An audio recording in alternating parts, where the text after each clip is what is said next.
یا رب مصطفیٰ۔ میرے آقا صلی اللہ تعالیٰ علیہ وسلم جب مدینے تشریف لائے تو دیکھا یہودی اور عیسائی آپس میں لڑتے ہیں، یہ ان کو تانا مارتے ہیں، وہ ان کو تانا مارتے ہیں، کسی کو حقیقت کا علم ہی نہیں تھا۔ آخر ان کو سولی دی گئی یا قتل کیا گیا، کیا ہوا کسی کو نہیں معلوم تھا۔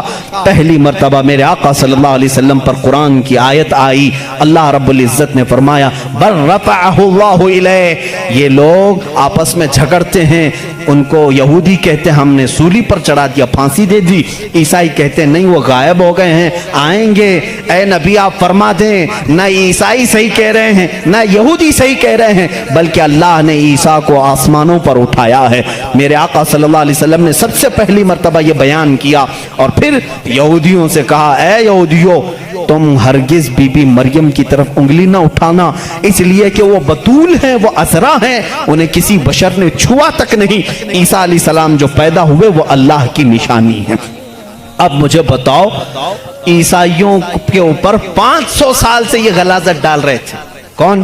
یہودی 500 سال سے گالیاں دے رہے تھے، ان عیسائیوں کو احسان ماننا چاہیے میرے رسول پاک کا۔ میرے رسول کریم صلی اللہ تعالیٰ علیہ وسلم نے سیدنا عیسیٰ علیہ السلام کی طہارت بیان کی کہ وہ اللہ کے بیٹے نہیں ہیں، وہ پاکیزہ ہیں، وہ اللہ کی مخلوق ہیں، اور دوسری طہارت بیان کی سیدہ بی بی مریم کی کہ وہ پاکیزہ ہے، طاہرہ ہے، بتول ہے، عذرا ہے۔ اب عیسائیوں کو یہ تسلیم کرنا چاہیے کہ ہم کو یہودیوں کے ان الزامات سے اگر کسی نے بچایا ہے تو وہ محمد رسول اللہ ہے۔ عیسائیوں کی کتاب میں یہ ساری چیزیں موجود ہیں میرے عزیزو۔ اب یہاں پر بات بہت زیادہ ہے، میں آپ کو مختصر لے کر کے جا رہا ہوں۔ دنیا کے جو بڑے مذاہب ہیں، جو بڑے ریلیجین ہیں، ان میں سے یہودی بھی ہیں، عیسائی بھی ہیں۔ تیسرے نمبر پر اگر میں بدھ مت کا ذکر کروں، بدھا جس کو گوتم بدھ کہتے ہیں، اس دین کا بانی، اس دین کا فاؤنڈر، اس دین کا موجد گوتم بدھ، اس کی تعلیمات، اس کی کتابیں آج بھی موجود ہیں، کتابیں جو دساتیر کہلاتی ہیں۔ گوتم بدھ کی کتابوں میں اخلاق زیادہ سکھائے گئے ہیں، تصوف زیادہ سکھائے گئے، دنیا سے کنارہ کشی زیادہ سکھائی گئی ہے۔ جیسے آج بھی گوتم بدھ کے ماننے والے یہ کہتے ہیں، عیسائیوں میں جس طرح فرقے ہوئے اسی طرح بدھ مت میں بھی فرقے ہوئے، اس میں سے جیسے کچھ ننگے رہنے والے، کچھ لوگ کپڑے پہننے والے، کچھ پوری دنیا کو چھوڑنے والے، کچھ دنیا میں سے تھوڑا چکھنے والے، سب طرح کے ہوئے۔ لیکن گوتم بدھ کی جو تعلیمات تھی وہ دنیا سے کنارہ کشی کے لیے تھی۔ گوتم بدھ دنیا کا ایک بڑا اس زمانے میں پیروکار جس کے رہے ہوں ایسا شخص تھا۔ اب اس کی ایک کتاب جو اس کے ایک شاگرد نے لکھی ہے، اس کی تعلیمات کو جمع کیا ہے، جس کو کہتے ہیں چکاوتی سننا، یہ کتاب ہے۔ اس کتاب میں گوتم بدھ تعلیم دے رہا ہے، کہتا ہے کہ اے میرے چاہنے والوں، اے میرے مریدوں، اے میرے شاگردوں، سنو میں تمہیں ایک بڑی بات بتاتا ہوں۔ کہا میں ایک ہی بدھا نہیں ہوں، دنیا میں ایک بہت بڑا بدھا آئے گا۔ بدھا کہتے ہیں پاکیزہ اور مقدس آدمی کو، مقدس آدمی کو بدھا اس زبان میں کہا جاتا ہے۔ ایک اور ایک بڑا بدھا آئے گا اور وہ تبلیغ کرے گا، اس کی تبلیغ شروع میں بھی عروج پر ہوگی اور جب پھیلے گی تو ہزاروں کی تعداد میں ہوگی۔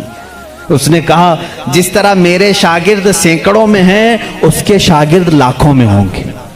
بدھا نے کہا گوتم بدھ عیسیٰ علیہ السلام سے بھی 700 سال پہلے کا ہے، 700 سال پہلے عیسیٰ علیہ السلام سے، میں تو عیسیٰ علیہ السلام کا ذکر کر چکا بھی۔ گوتم بدھ کی تعلیمات میں یہ ہے، کتاب آج بھی ہے چکاوتی سننا جس کا میں ذکر کر رہا ہوں، جس میں ایک لفظ اس نے کہا کہ ایک شخص آئے گا جو لوگوں کے دلوں کو بدل دے گا، لوگوں کو برے اخلاق سے نکالے گا، وہ شراب کو منع کرے گا اور وہ لوگوں کی جانوں کو بچائے گا، وہ عورتوں کی عزت کرے گا اور وہ نہایت ہی حسین و جمیل ہوگا۔ یہ سب الفاظ موجود ہیں۔ اس کے شاگردوں نے پوچھا اب وہ آئے گا تو ہم اس کو کیسے پہچانیں؟ اس نے بھی ایک لفظ کہا، اس نے کہا وہ مائتریہ ہوگا۔ یہ وہی الفاظ میں بیان کر رہا ہوں، تھوڑے خشک ہیں، اس کو سمجھ لیں آپ، اس لیے کہ میری تقریر وہ لوگ بھی سنیں گے تو وہ چیک کریں گے۔ مائتریہ ہوگا،